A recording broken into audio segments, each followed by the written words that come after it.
Australia has some strengths. Despite being less than 0.3% of the world's population, we produce more than 3% of the world's scientific literature.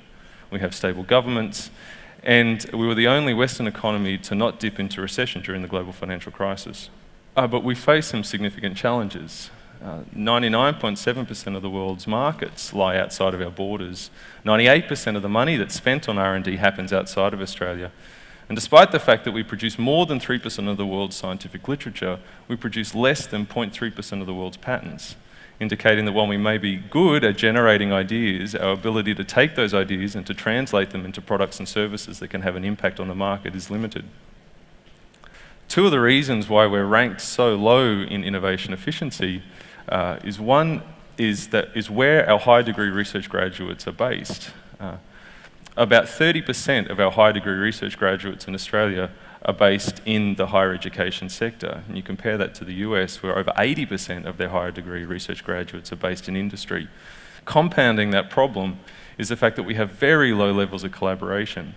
And we asked ourselves two questions. What are the areas that Australia has the capacity to be world leading in? And what are the areas that Australia needs to be world leading in? And when we answered those, 5 areas or 5 opportunities fell out. The first was in resource sciences in Perth, and that builds on some of the tremendous mining and resources boom that Australia has enjoyed over the last couple of decades.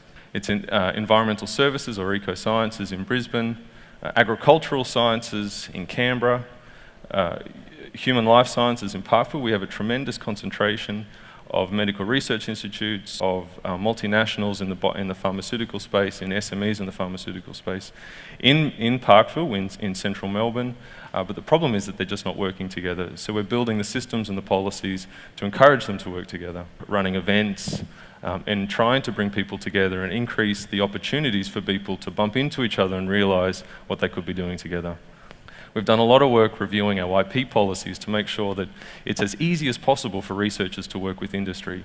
We've looked at our employment contracts to make sure that it's as easy as possible for our academics to take sabbaticals to work in industry, and make sure that if a student wants to be co-supervised by an industry partner, that they're able to do so.